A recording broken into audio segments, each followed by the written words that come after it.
अस्सलाम वालेकुम बच्चों, कैसे हैं आप लोग। Welcome back to the class O level and IGCSE physics. आज का हमारा टॉपिक है साउंड।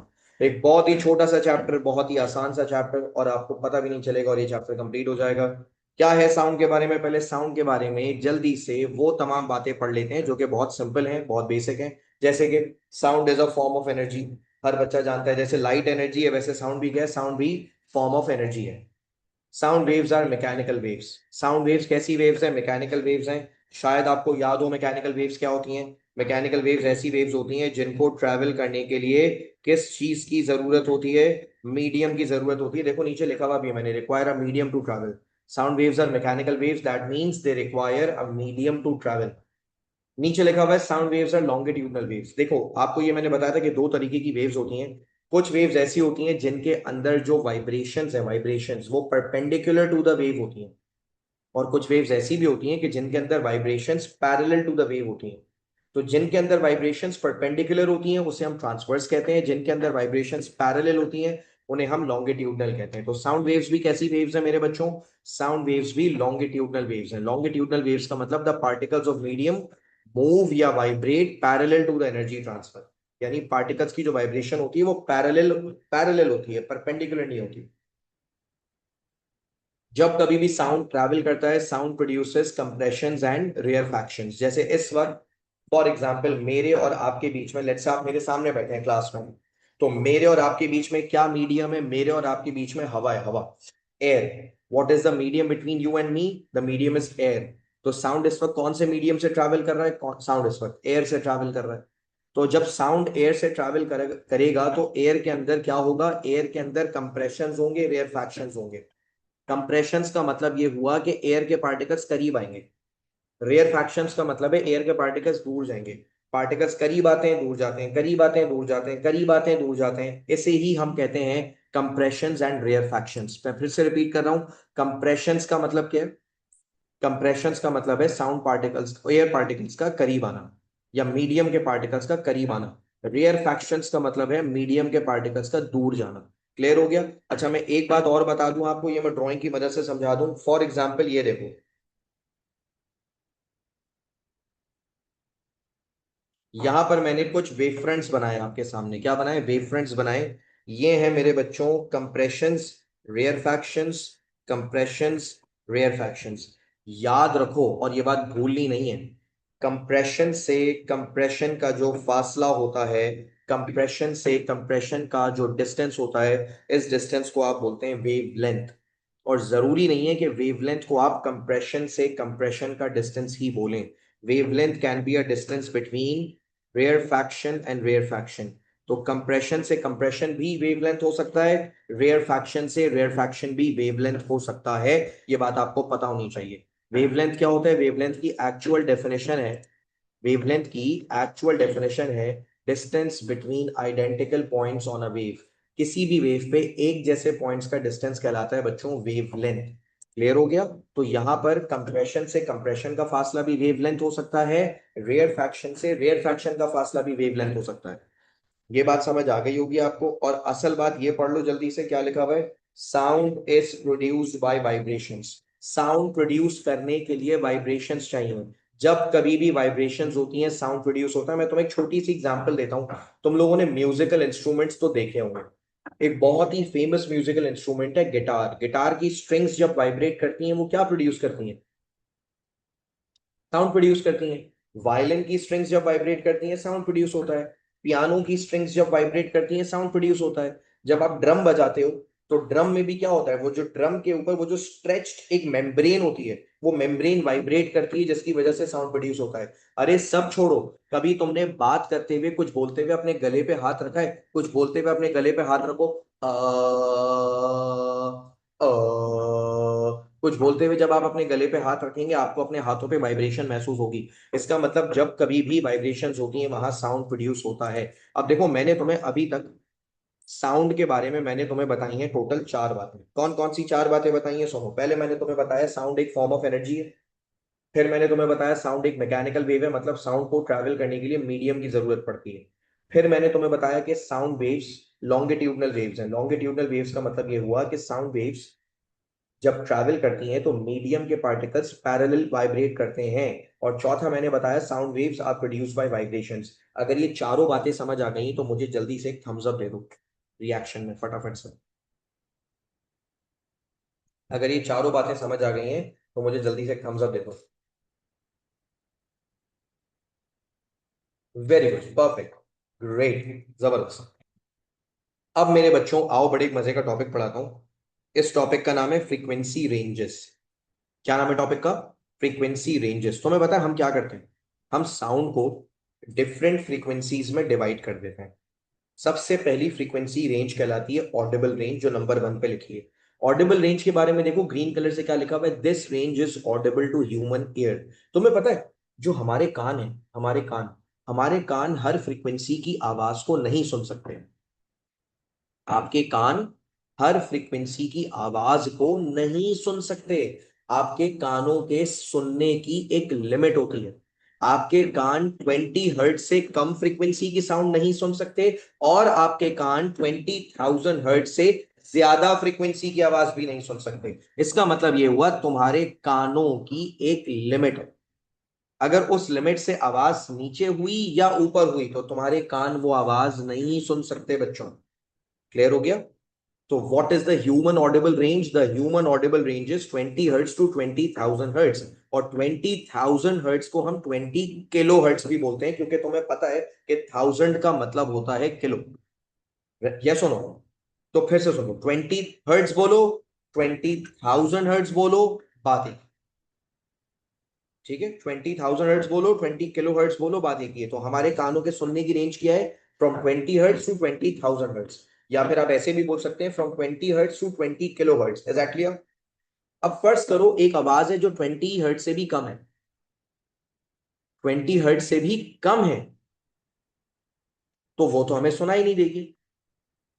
20 हर्ट्स से कम आवाज तो हमें सुनाई नहीं देगी। ऐसी आवाजें जो 20 हर्ट्स से कम होती हैं उन्हें हम कहते हैं इंफ्रासोनिक रेंज, इंफ्रासाउंड। क्या कहते हैं? इंफ्रासाउंड। अगर कोई तुमसे पूछ ले व्हाट इज इंफ्रासाउंड, इंफ्रासाउंड का मतलब है ऐसी आवाजें जो हमारी ऑडिबल रेंज से कम है। हमारी ऑडिबल रेंज से उनकी फ्रीक्वेंसी कम है। हमारी ऑडिबल रेंज क्या है बताना? हमारी ऑडिबल रेंज है 20 to 20,000। तो 20 हर्ट्ज से जो कम फ्रीक्वेंसी की आवाज है यानी 0 to 20, तो 0 to 20 में कौन से आ जाते हैं? 0 to 20 या 0 to 19 में आ जाती है तुम्हारे पास इंफ्रासाउंड। इंफ्रासाउंड ऐसी आवाजों को कहते हैं जो हमारी ऑडिबल रेंज से कम होती हैं। ठीक है, पेपर में आप 20 हर्ट 20,000 हर्ट्ज भी लिख सकते हैं, 20 किलो हर्ट्ज भी लिख सकते हैं। अच्छा, मैं बता रहा था इंफ्रासाउंड के बारे में। इंफ्रासाउंड क्या होता है भाई? इंफ्रासाउंड के बारे में फिर से बताओ, व्हाट इज इंफ्रासाउंड? ऐसी आवाज जो हमारी ऑडिबल रेंज से कम हो। This range is inaudible to human ear, ये हमें सुनाई नहीं देती। और इंफ्रासाउंड लेस देन या बिलो 20 हर्ट्ज होती है। सर व्हाट अबाउट दो साउंड्स जिनकी फ्रीक्वेंसी हमारी ऑडिबल रेंज से ज्यादा हो, यानी कि जिनकी फ्रीक्वेंसी 20,000 हर्ट्ज से भी ज्यादा हो? बेटा वो आवाजें भी आपको सुनाई नहीं देती। ना आपको 20 हर्ट्ज से कम आवाजें सुनाई देती हैं, ना आपको 20,000 हर्ट्ज से ज्यादा आवाजें सुनाई देती हैं। जो 20 हर्ट्ज से कम आवाजें होती हैं उन्हें आप इंफ्रासाउंड कहते हैं। जो 20,000 हर्ट्ज से ज्यादा फ्रीक्वेंसी की आवाजें होती हैं आप उन्हें अल्ट्रासाउंड कहते हैं। अल्ट्रा का तो मतलब ही ज्यादा होता है, इंफ्रा का मतलब कम, अल्ट्रा का मतलब ज्यादा। इंफ्रासाउंड जो कम हो, अल्ट्रासाउंड जो हमारी रेंज से ज्यादा हो। अल्ट्रासाउंड की कौन सी फ्रीक्वेंसीज होती हैं? Ultrasound frequencies are more than और अबव 20,000 हर्ट्ज और 20 किलो हर्ट्ज। ये बात समझ आ गई या नहीं आ गई? जल्दी से बताओ। क्लियर है बच्चों? एक थम्स अप दे दो अगर ये तीनों फ्रीक्वेंसी रेंजेस क्लियर हैं। मैं फिर से रिपीट कर देता हूँ, टेंशन की बात ही नहीं है। सबसे पहले तो आती है Audible. Audible sound, Audible sound क्या होती है? जो हमें सुनाई देती है। ऑडिबल साउंड क्या होती है? जो हमें सुनाई देती है। ठीक है, मेरी आवाज आपको सुनाई दे रही है ना, इसका मतलब ऑडिबल है। आपको जितनी भी आवाजें अपने इर्द गिर्द सुनाई दे रही हैं वो तमाम की तमाम आवाजें ऑडिबल साउंड्स हैं। हाँ, कुछ आवाजें ऐसी होती हैं जिनकी फ्रीक्वेंसी कम होने की वजह से आपको सुनाई नहीं देती, वो कहलाती हैं इंफ्रासाउंड। और कुछ आवाजें ऐसी हैं जिनकी फ्रीक्वेंसी ज्यादा होने की वजह से भी वो आपको सुनाई नहीं देती, उन्हें हम कहते हैं अल्ट्रासाउंड। ना हम इंफ्रासाउंड सुन सकते हैं ना हम अल्ट्रासाउंड सुन सकते हैं, हम सिर्फ ऑडिबल साउंड सुन सकते हैं। क्लियर हो गया? अगर मैंने अल्ट्रासाउंड आपके कानों के करीब प्ले की, आपको आवाज सुनाई नहीं देगी, हाँ, लेकिन आपके कानों में दर्द शुरू हो जाएगा। आवाज नहीं सुनाई देगी आप, लेकिन कानों में दर्द शुरू हो जाएगा आपको। हमारे कान असल में अल्ट्रासाउंड को सुनने के लिए बने नहीं हैं। हमारे कान सिर्फ ऑडिबल साउंड को ही सुन सकते हैं। अच्छा, अब मैं तुम्हें बड़े मजे की बात बताता हूँ। इन तीनों में से ना अल्ट्रासाउंड के बारे में आते हैं पेपर में सवालात। कि अल्ट्रासाउंड कहाँ कहाँ यूज हो सकता है। अब मैंने यहाँ पर क्या किया हुआ है, आपकी आसानी के लिए नोट्स में ये चीजें लिख दी। जैसे अल्ट्रासाउंड का एक बहुत ही इंपॉर्टेंट यूज है अल्ट्रासोनिक क्लीनिंग। अल्ट्रासोनिक क्लीनिंग क्या होती है, देखिए नोट्स तो आपके सामने है, आप पढ़ ही लेंगे। अल्ट्रासोनिक क्लीनिंग क्या होती है, जो पुरानी ज्वेलरी होती है, कॉइन्स होते हैं या सर्जिकल इंस्ट्रूमेंट्स होते हैं, इन इंस्ट्रूमेंट्स की माइक्रोस्कोपिक लेवल पर अगर आपको सफाई करनी है, एक एक पार्टिकल अगर आपको साफ करना है, आप चाहते हैं अंदर से सारा डर्ट, सारा डस्ट, सारा मैल निकल जाए, it is completely clean on a very microscopic level, आप उसको अल्ट्रासोनिक क्लीनिंग करवाएं। उसकी अल्ट्रासोनिक क्लीनिंग में क्या होता है, उसको पानी में डाला जाता है, नीचे एक मशीन लगी होती है, उस मशीन को कहते हैं अल्ट्रासोनिक ट्रांसड्यूसर। ये मशीन पानी को वाइब्रेट करवाती है। पानी को क्या करवाती है, पानी तेजी से वाइब्रेट होता है 25,000 30,000 हर्ट्ज की फ्रीक्वेंसी पर। और पानी जब इतनी ज्यादा फ्रीक्वेंसी पर वाइब्रेट करेगा तो वो सारे इंस्ट्रूमेंट्स क्या हो जाते हैं, वो सारी चीजें, वो जिन चीजों की आप इसमें साफ कर रहे हैं वो बिल्कुल क्लीन हो जाती हैं। तो इसे कहते हैं अल्ट्रासोनिक क्लीनिंग। तो अल्ट्रासोनिक क्लीनिंग को एक बार आप पढ़ लो, मैं वेट कर रहा हूँ।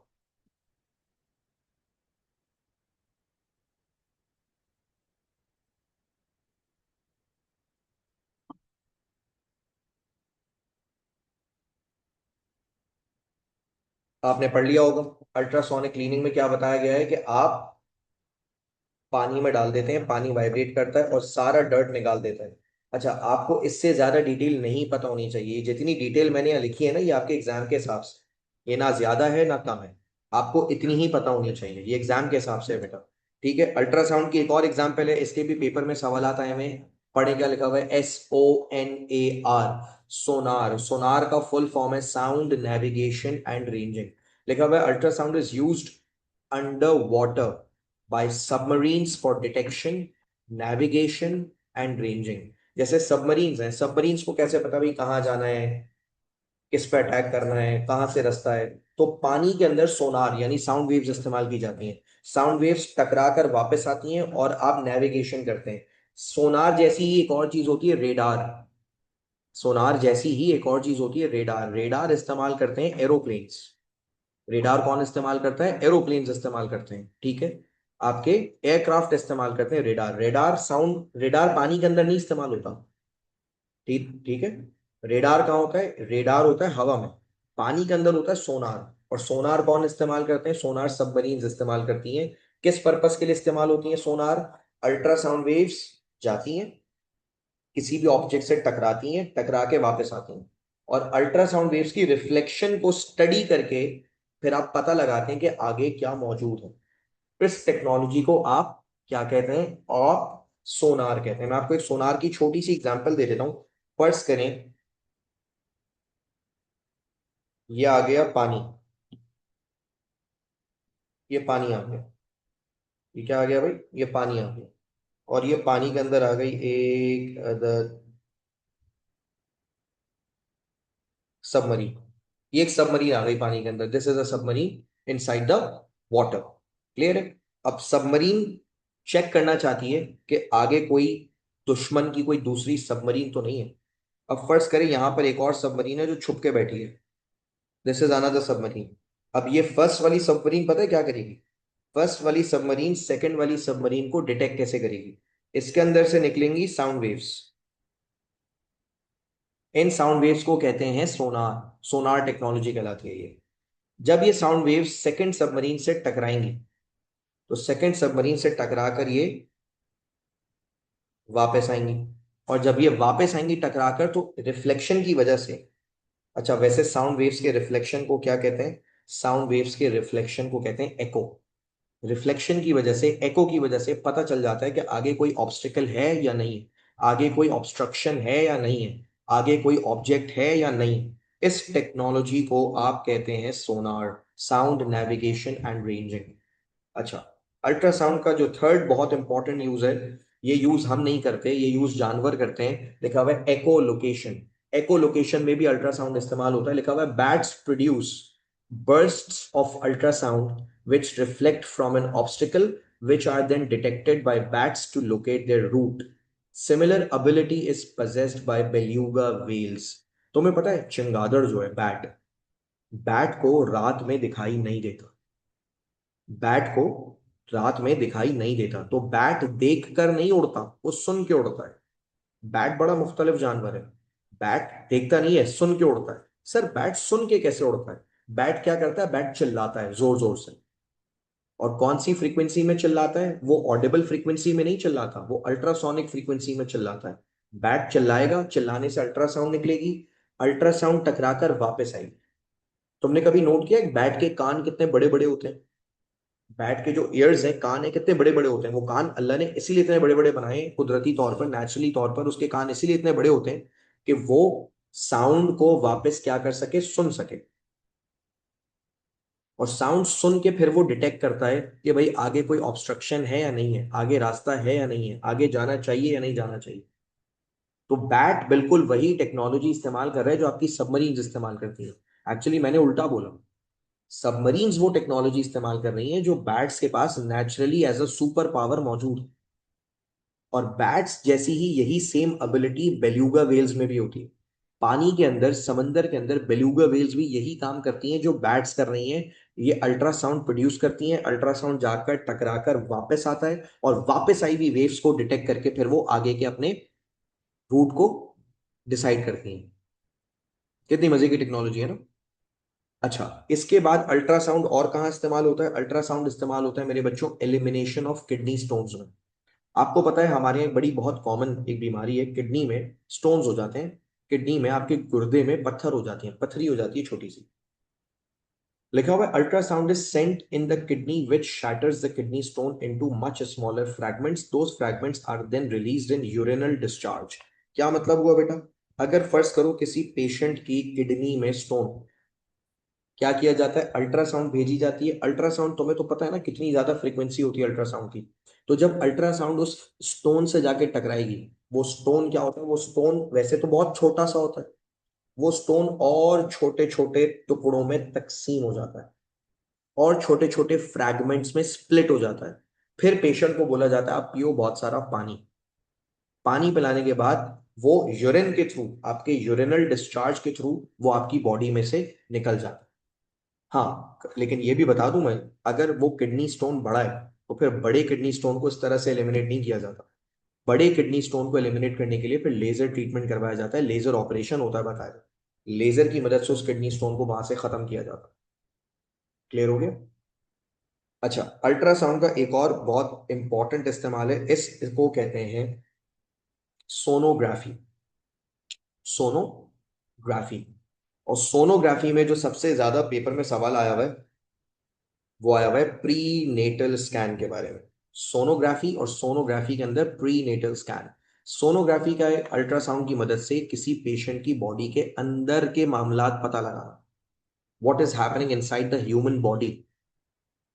इस प्रोसेस को हम सोनोग्राफी कहते हैं। बॉडी के अंदर अल्ट्रासाउंड भेजी जाती है, अल्ट्रासाउंड वेव्स टकराकर वापस आती हैं, और फिर उन वापस आई हुई अल्ट्रासाउंड वेव्स को कंप्यूटर्स की मदद से आप क्या करते हैं, एक इमेज क्रिएट करते हैं, बॉडी के अंदर की इमेज क्रिएट करते हैं, और आपको पता चल जाता है कि बॉडी के अंदर क्या चल रहा है।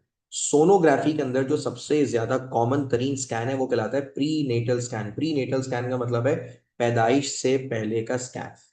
बेटा जब कोई औरत प्रेग्नेंट होती है, जब उसके पेट में बच्चा होता है, तो डॉक्टर्स के लिए ये पता लगाना बहुत जरूरी है कि प्रेगनेंसी के दौरान जो बच्चा है, जो अनबॉर्न बेबी है इनसाइड द मदर, उसकी ग्रोथ कैसी है, कहीं कोई उसमें डिफॉर्मिटी तो नहीं है, कहीं कोई एबनॉर्मैलिटी तो नहीं है। तो डॉक्टर्स क्या करते हैं, जितने टाइम भी मदर प्रेग्नेंट है, डॉक्टर्स रूटीन के साथ हर 1 महीने बाद या 1.5 महीने बाद वो क्या करते हैं, वो मदर को रेकमेंड करते हैं कि अल्ट्रासाउंड स्कैन करवाया जाए।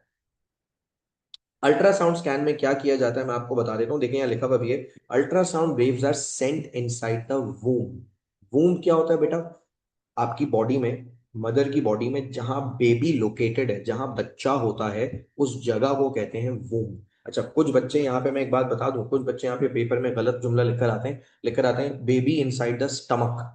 अबे भाई, स्टमक में बच्चा नहीं होता, स्टमक को मैदा बोलते हैं, स्टमक में तुम्हारा खाना होता है, स्टमक में बच्चा नहीं होता, बच्चा वूम्ब में होता है। ठीक है?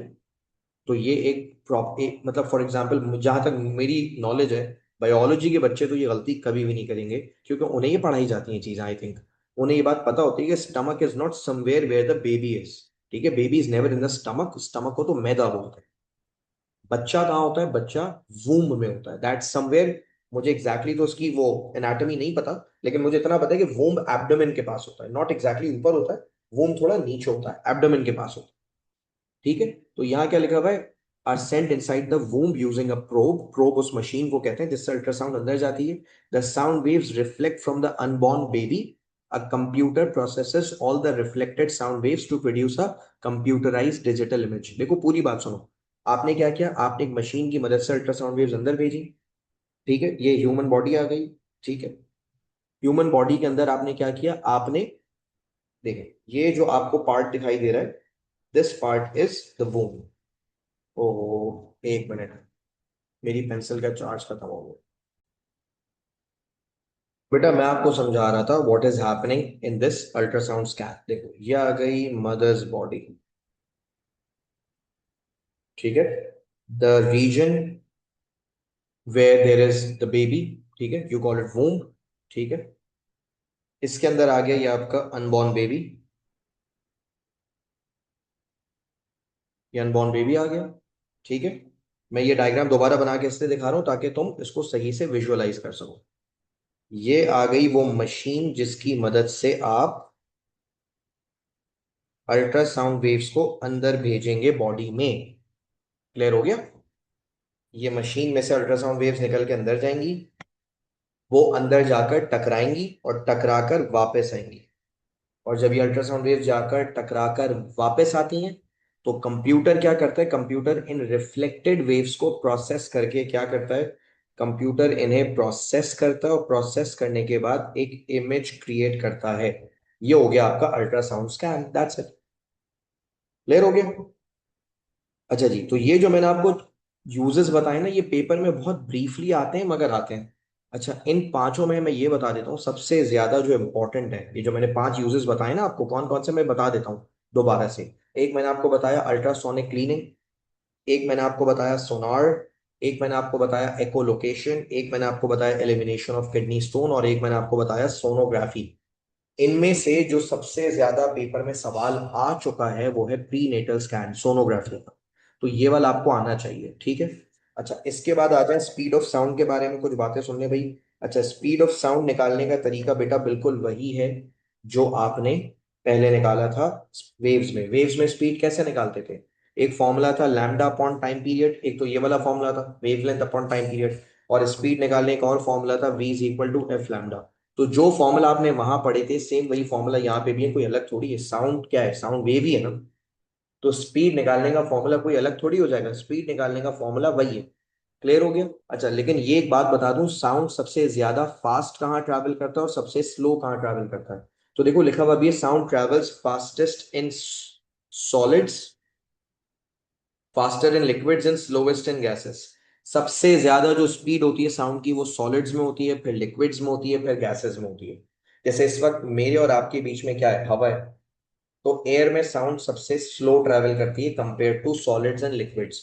सबसे फास्ट साउंड कहाँ ट्रैवल करता है, साउंड सबसे ज्यादा फास्ट ट्रैवल करता है सॉलिड्स में। जैसे यहाँ पे आयरन रॉड में साउंड की एस्टिमेटेड स्पीड लिखी हुई है 5000 मीटर्स पर सेकेंड, वाटर के अंदर साउंड की एस्टिमेटेड स्पीड लिखी हुई है 1600 मीटर्स पर सेकेंड, और हवा में, एयर में साउंड की एस्टिमेटेड स्पीड लिखी हुई है 330 मीटर्स पर सेकेंड। बात समझ आ रही है। तो बेटा साउंड की स्पीड सबसे ज्यादा कहाँ है, सॉलिड्स में, उससे कम लिक्विड्स में, और सबसे कम है गैसेस में। क्लियर हो गया, I hope it make sense. एक थम्स अप तो दे दो।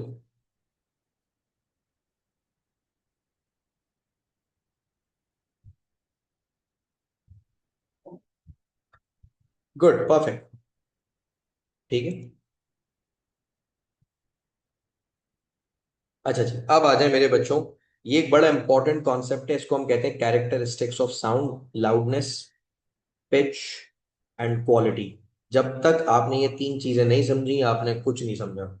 इतना ज्यादा पेपर में इनके सवाल आते हैं, ये एमसीक्यू में बहुत पूछा जाता है। पेपर में बहुत बार लाउडनेस के, पिच के और क्वालिटी के सवाल आते हैं, और क्वालिटी को टिम्बर भी कहते हैं। आप सोच रहे होंगे सर ये चीजें क्या होती हैं, क्या होता है ये, लाउडनेस का मतलब क्या है, पिच का मतलब क्या है, और क्वालिटी का मतलब क्या है। मैं आपको अभी समझा देता हूँ। बहुत आसान है, पहले यहाँ देखें। आपको मैं एक साउंड वेव बनाकर दे रहा हूँ, और मैं आपको एक और साउंड वेव बनाकर दे रहा हूँ। I am drawing two sound waves for you. इन दोनों साउंड वेव्स में, ब्लू वाली में और रेड वाली में, कोई बच्चा बता सकता है क्या फर्क है? चलो मैं ऑप्शन दे देता हूँ। वेवलेंथ, एम्पलीट्यूड, फ्रीक्वेंसी, इन सबको सोचकर बताओ क्या फर्क है इनमें। इन दोनों वेव्स में क्या फर्क है? फर्क तो है। फर्क किस चीज का, आपने ये बताना है। Very good, yes, perfect, perfect answer. Sir, इन वेव्स में एम्पलीट्यूड का फर्क है। ब्लू वाली वेव का एम्पलीट्यूड कम है और रेड वाली वेव का एम्पलीट्यूड ज्यादा है ना? क्या फर्क है इन दोनों वेव्स में? एम्पलीट्यूड का फर्क है। इसे कहते हैं लाउडनेस। जिस वेव का एम्पलीट्यूड ज्यादा होगा वो आवाज लाउड होगी। अगर कोई तुमसे पूछ ले लाउडनेस क्या होती है, लाउडनेस का मतलब है कि आवाज कितनी लाउड है या कितनी लो है ना? कितनी लाउड आवाज है या कितनी लो आवाज है, दैट इज लाउडनेस। लाउडनेस से आप पहचानते हैं कि आवाज कितनी लाउड है या कितनी लो है, कितनी फेंट है। Loudness tell you about loudness and faintness of a sound. और लाउडनेस रिप्रेजेंट किससे होती है? लाउडनेस रिप्रेजेंट होती है एम्पलीट्यूड से। जिस साउंड वेव का एम्पलीट्यूड ज्यादा होगा वो लाउड होगी, जिस साउंड वेव का एम्पलीट्यूड कम होगा वो फेंट होगी। क्लियर हो गया? जैसे अगर मैं अभी आपके सामने आवाज निकालू, वो तेज आवाज निकाली मैंने, लाउड लाउड आवाज निकाली, लाउडनेस आवाज की बढ़ गई, मतलब एम्पलीट्यूड ज्यादा है। अगर मैं कम आवाज निकालूं, लो आवाज कर दूं, फेंट कर दूं, तो लाउडनेस क्या हो गई? कम हो गई, एम्पलीट्यूड कम हो गया। बस ये लाउडनेस है और कुछ नहीं है। इससे ज्यादा लाउडनेस और कुछ नहीं, दैट्स। क्लियर हो गया? तो अगर आपसे कोई पूछ ले लाउडनेस क्या होता है, loudness is all about amplitude. Amplitude ज्यादा है, लाउडनेस ज्यादा है। एम्पलीट्यूड कम है, लाउडनेस कम है, दैट्स इट, और कोई फर्क नहीं है। अब मैं दो वेव्स और बना रहा हूं, तो मुझे बताना, ठीक है?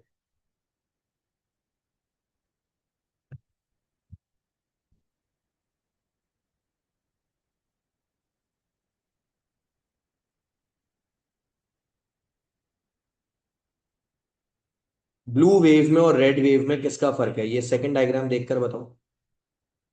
ब्लू वेव में और रेड वेव में किस चीज का फर्क है? यस।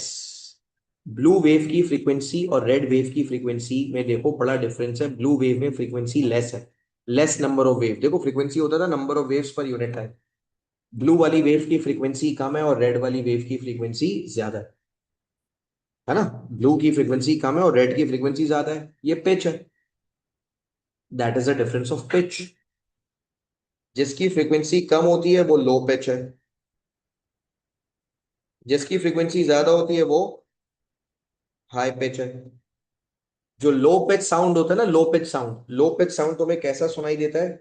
लो पिच साउंड तुम्हें ग्रेव सुनाई देता है, ग्रेव। बच्चा पूछता है सर ये ग्रेव साउंड का मतलब क्या है? बेटा ग्रेव साउंड का मतलब है बहुत भारी आवाज, बहुत बैठी हुई आवाज। और हाई पिच होता है ना, हाई पिच, वो तुम्हें कैसा सुनाई देता है? वो तुम्हें बहुत श्रिल सुनाई देता है। बच्चा पूछता है सर श्रिल का मतलब क्या है? श्रिल का मतलब ये है कि बहुत चुभने वाला, बहुत पतला, बहुत बारीक। जैसे मैं तुम्हें एक छोटी सी एग्जांपल देता हूँ, कभी तुम लोगों ने बांसुरी बजते हुए देखी है? फ्लूट। बांसुरी की आवाज पतली और बारीक होती है, उसे हम कहते हैं हाई पिच। ढोल की आवाज कैसी होती है? धम धम धम धम। ढोल की आवाज होती है लो पिच, है ना? बिल्ली की आवाज सुनिए, बिल्ली की आवाज कैसी होती है? म्याऊ। बिल्ली की आवाज होती है हाई पिच, पतली, शार्प, बारीक। कुत्ते की आवाज कैसी होती है? डॉग की, भौ भौ भौ। High, low pitch. कैसी आवाज होती है? Low pitch.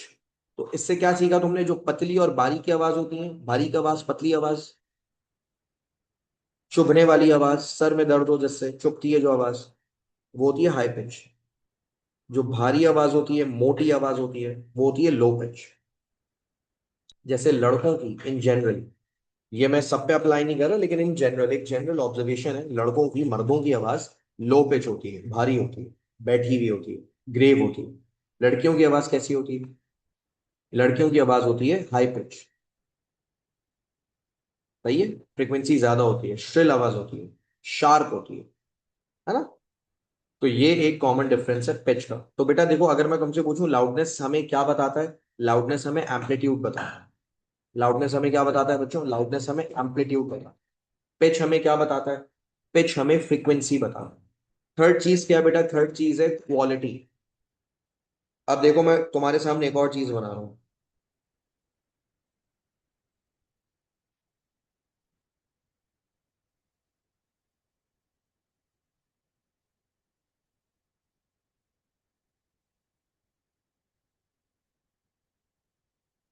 ये मैंने तुम्हारे सामने एक साउंड वेव बनाई है और मैं एक और साउंड वेव बनाने जा रहा हूं।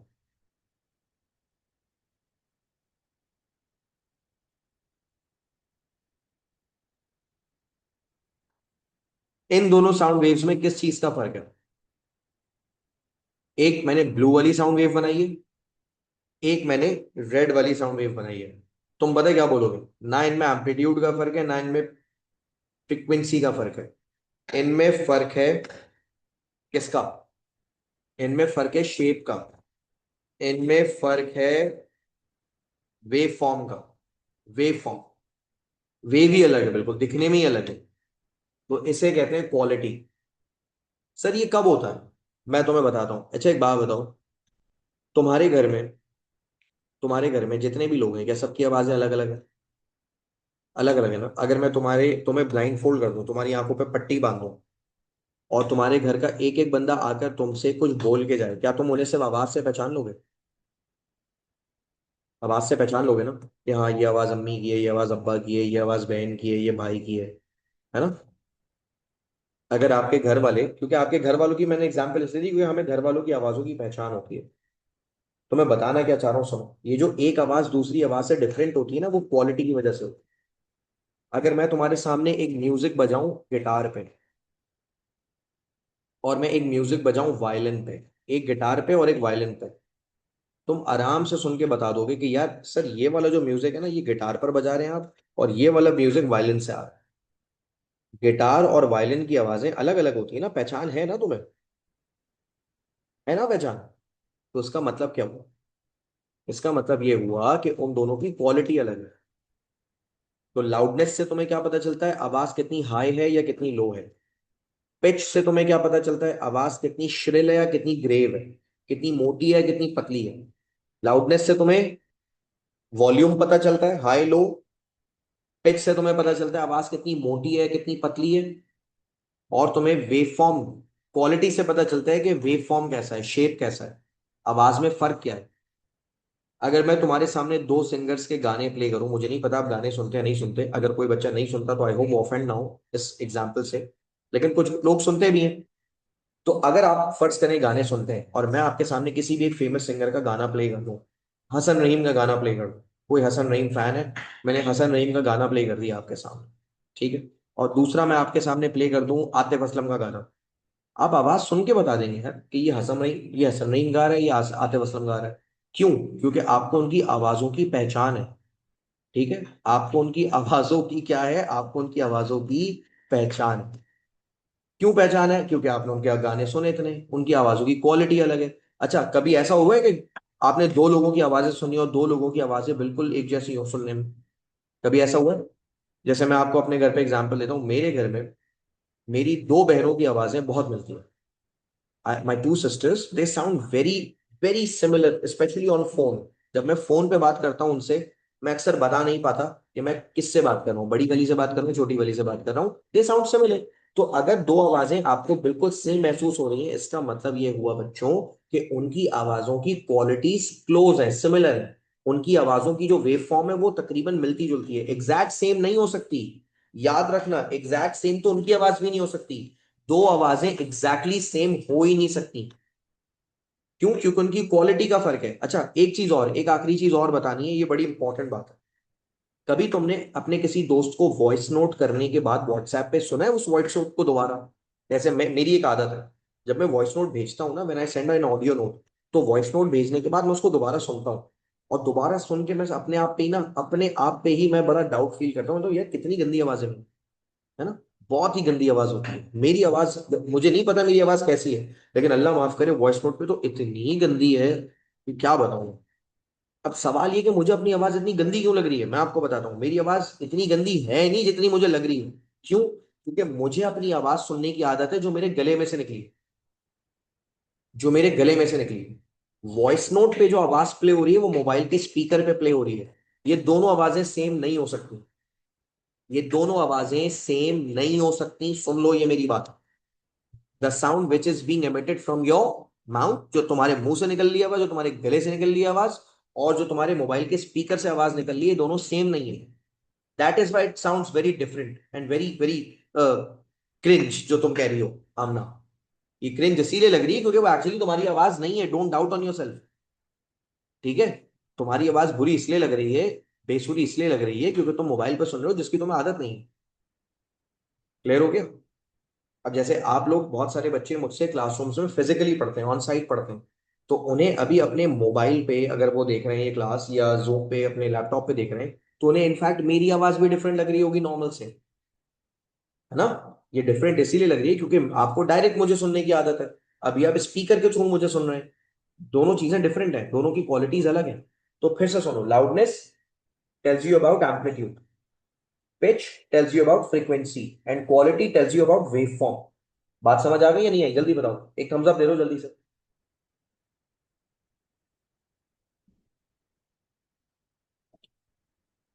ये तो तुम नोट्स भी पढ़ लोगे। हाँ, असल जो मुझे टॉपिक पढ़ाना है वो क्या है भाई? वो टॉपिक है रिफ्लेक्शन। रिफ्लेक्शन ऑफ साउंड क्या होता है बेटा? बहुत आसान है। देखो, तुम लोगों ने रिफ्लेक्शन ऑफ वेव पढ़ा है, रिफ्लेक्शन ऑफ लाइट पढ़ा है, तो रिफ्लेक्शन ऑफ साउंड पढ़ने में क्या मसला है? साउंड जब रिफ्लेक्ट होता है, कहीं से टकरा के वापस आता है, तो टकरा के वापस आने को आप कहते हैं रिफ्लेक्शन ऑफ साउंड। और ये भी याद रखना, जब साउंड रिफ्लेक्ट होता है, ना उसकी स्पीड चेंज होती है, ना उसकी वेवलेंथ चेंज होती है, ना उसकी फ्रीक्वेंसी चेंज होती है। रिफ्लेक्शन के बाद साउंड की ये कोई सी भी चीज चेंज नहीं होती। इसे आप रिफ्लेक्शन कहते हैं। और साउंड के रिफ्लेक्शन के ही साथ एक और कॉन्सेप्ट है, उस कॉन्सेप्ट का नाम है एको। ये ऊपर वाले एक्सपेरिमेंट पर अभी हम बात करते हैं, ये अब इतना इंपॉर्टेंट रहा नहीं है। एको पे बात कर लेते हैं पहले, ये ज्यादा इंपॉर्टेंट है। एको क्या होता है एक बार जरा सुनो। The sound heard after reflection from a surface is called an echo.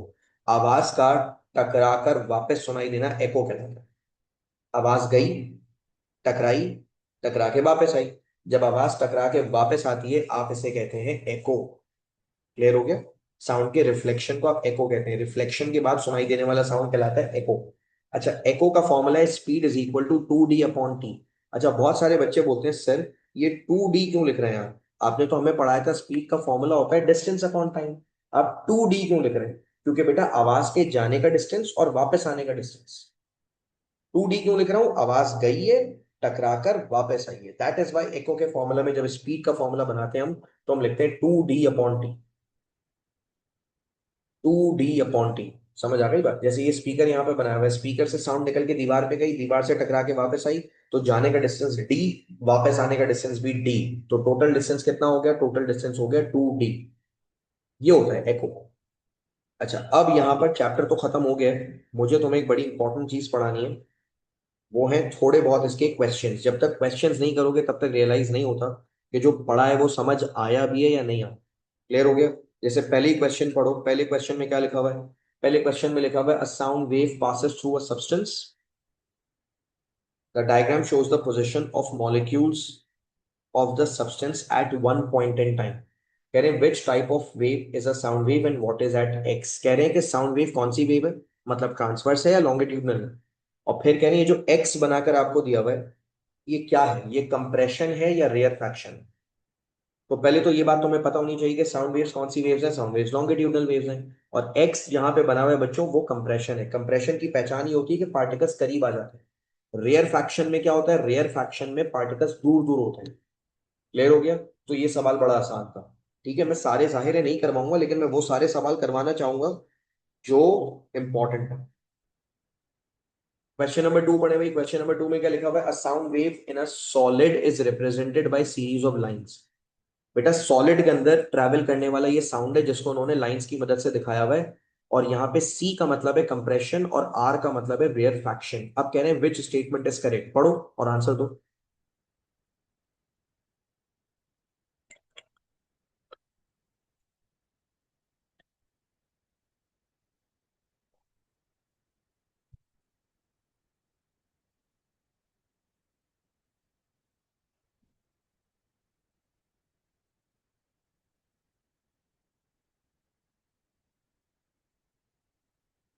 हाँ भाई, which is the right answer?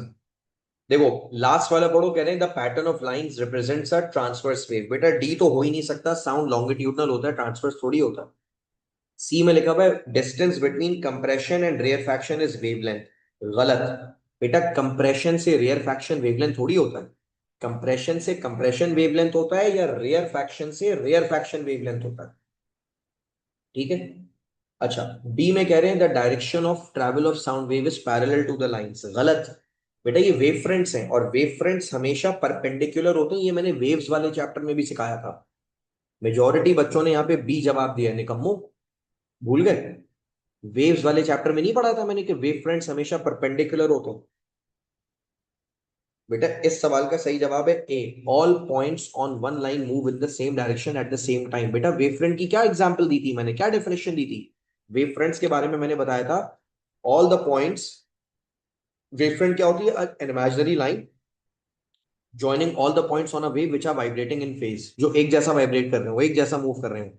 तो इस सवाल का सही जवाब ए था।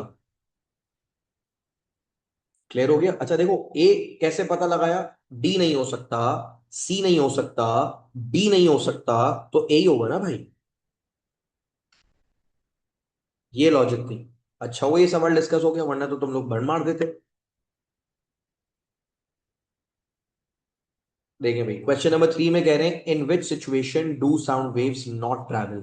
साउंड वेव्स कहाँ ट्रैवल नहीं कर सकती? साउंड वेव्स कहाँ ट्रैवल नहीं कर सकती, जल्दी से बताओ।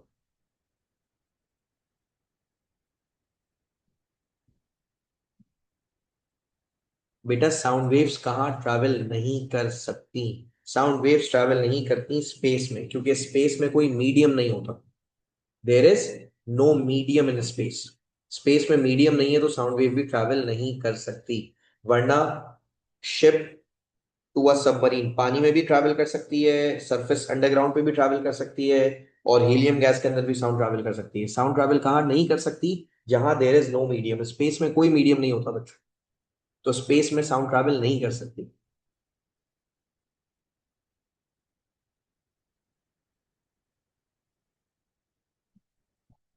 अच्छा ये एक सवाल पढ़ो, इस सवाल में कह रहे हैं the graph shows how the pressure varies as a sound wave passes through air.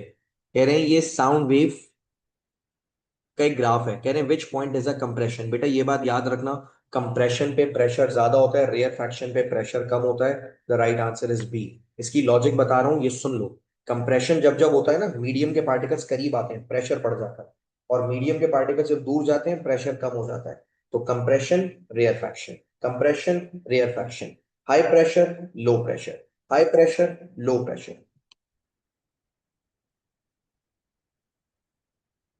Question number 6 में लिखा हुआ है what are the lowest frequency and the highest frequency of sound that a human being with normal hearing can hear. बेटा हम lowest कौन सी frequency सुन सकते हैं और हाईएस्ट कौन सी फ्रीक्वेंसी सुन सकते हैं?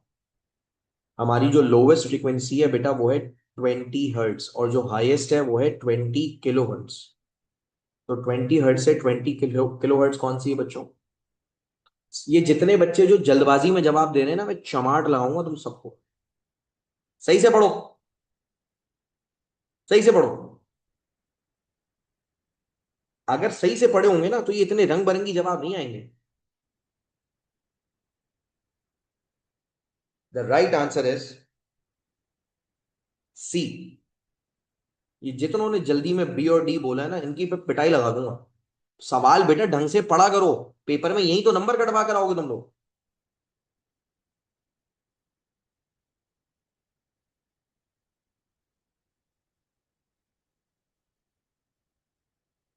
ये भी छोड़ दो अभी।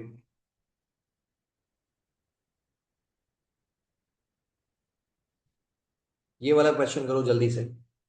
यहां कह रहे हैं अ man stands between two buildings P and Q. He is 50 meters from P and 200 meters from Q. He sounds a horn. He hears the first echo from building P, and 1 second later he hears the first echo from building Q. What is the speed of sound calculated using this information? कह रहे हैं speed of sound निकाल के दिखाओ। पहले तो मुझे एक बात बताओ, ये बंदा कौन सी बिल्डिंग से करीब है? किस बिल्डिंग से करीब है ये? पी से या क्यू से? गुड, ये पी से करीब है। जब ये हॉर्न बजाएगा ना, तो जो पहला एको सुनाई देगा वो यहां से सुनाई देगा।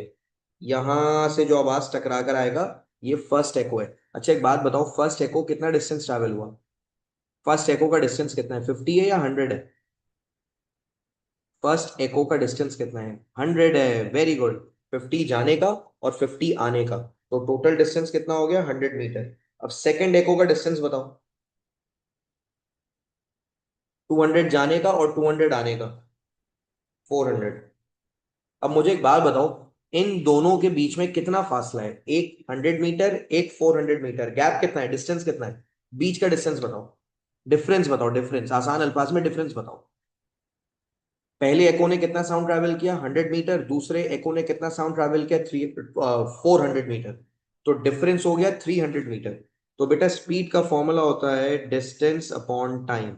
डिस्टेंस को लिख दो 300, और दोनों एको में टाइम का डिफरेंस कितना है? What is the time difference? पहले एको के बाद दूसरा एको कितनी देर बाद सुनाई दिया था? पहले एको के बाद दूसरा एको 1 सेकंड बाद सुनाई दिया था। तो बेटा 300/1 करोगे तो क्या जवाब आएगा? 300/1 करोगे तो 300 जवाब आएगा। अब सुनो यहां पर मैंने क्या किया, मैं पहले लॉजिक बता दूं ना। बहुत सारे बच्चे पूछते हैं, सर आपने 100 मीटर निकाल लिया और 400 मीटर निकाल लिया, लेकिन इनको आपने माइनस क्यों कराया? बेटा सुनो, इन्होंने जो मुझे 1 सेकंड टाइम दिया हुआ है ना, वो 1 सेकंड दोनों एको के बीच का टाइम है। एक एको और दूसरे एको के बीच का टाइम है 1 सेकंड, तो इसीलिए मैंने एक एको और दूसरे एको के डिस्टेंसेस को भी माइनस कर लिया। एक एको का डिस्टेंस था 100 मीटर, एक एको का डिस्टेंस था 400 मीटर। तो बीच का गैप क्या हो गया? चेंज इन डिस्टेंस कितना है, डिफरेंस कितना है? डिफरेंस है 300। समझ आ गई बात?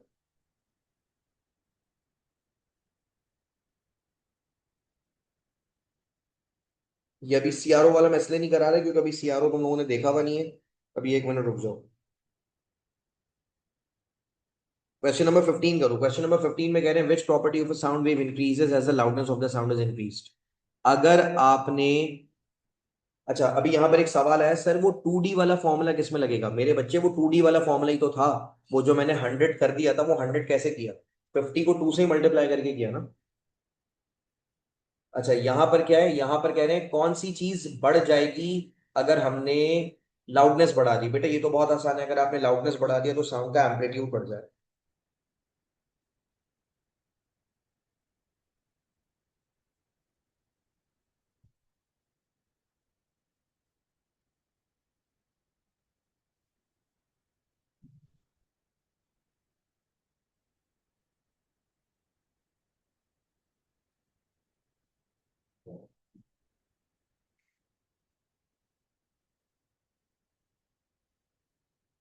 ये सवाल भी एक कर लो जो मैं तुम लोगों को कह रहा था। An ultrasound scanner produces an image of an unborn baby, how does the scanner form an image? बेटा ये जो अनबॉर्न बेबी का जो वो होता है, ये कैसे होता है बताओ?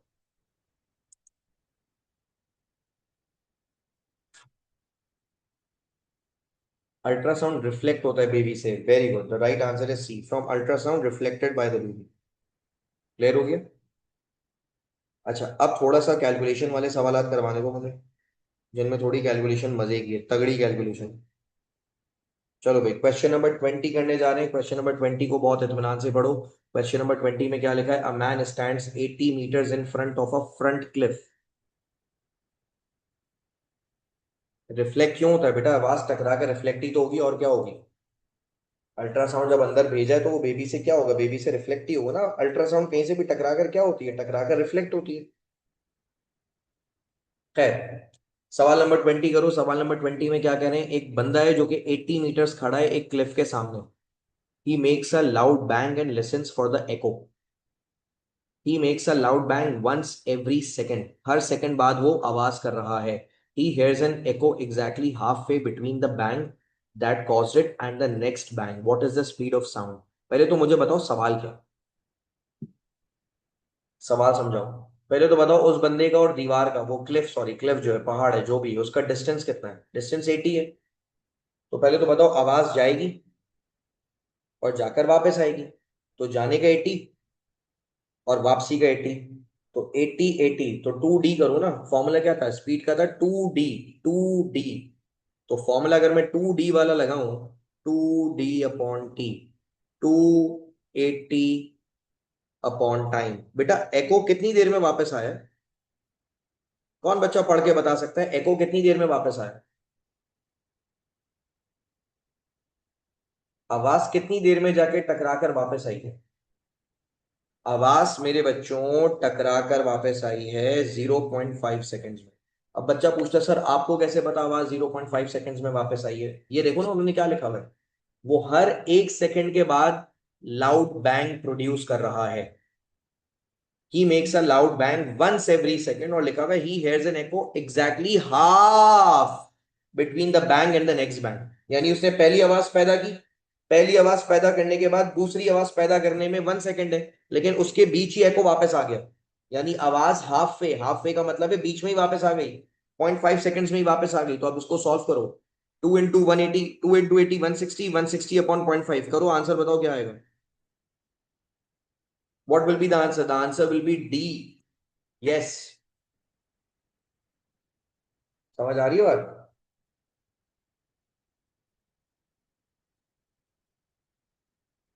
तो इस तरीके से आपने ये सवाल करना था।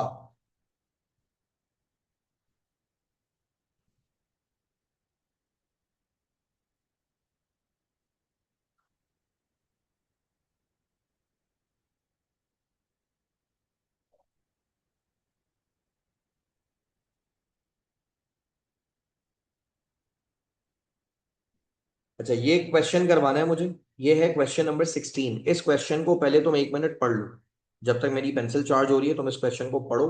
जब तुम पढ़ते हो तो फिर मैं इसको करवाता हूँ। पहले पढ़ो, क्वेश्चन नंबर 16 पढ़ो जल्दी से।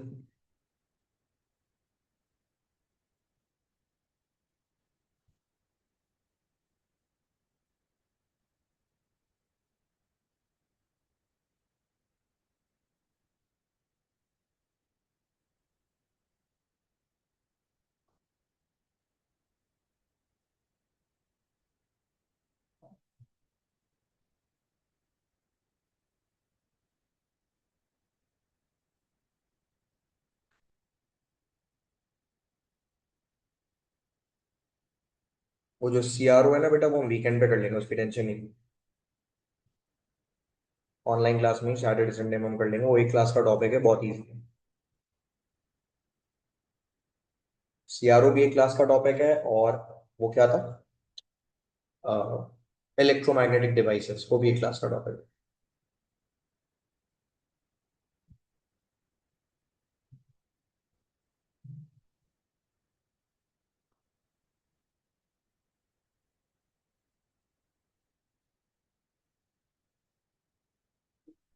क्वेश्चन नंबर 16 पढ़ा बच्चों?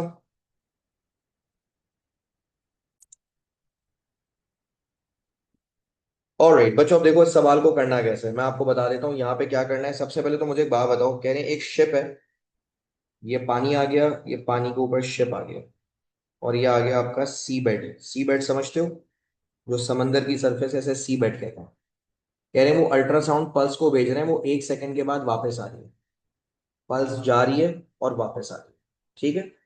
तो पहले तो मुझे एक बात बताओ, अगर ये पल्स गई और वापस आ गई, पल्स नीचे गई और वापस आ गई, अल्ट्रासाउंड की पल्स नीचे गई और वापस आ गई, क्लियर है भाई? पहले तो बताओ इस पल्स ने डिस्टेंस कितना ट्रैवल किया। देखो स्पीड का फॉर्मूला क्या होता है, मैं ऊपर वर्किंग कर रहा हूँ, स्पीड का फॉर्मूला होता है 2D/T। स्पीड की वैल्यू है 1500, 2D/ टाइम की वैल्यू है 1 सेकेंड।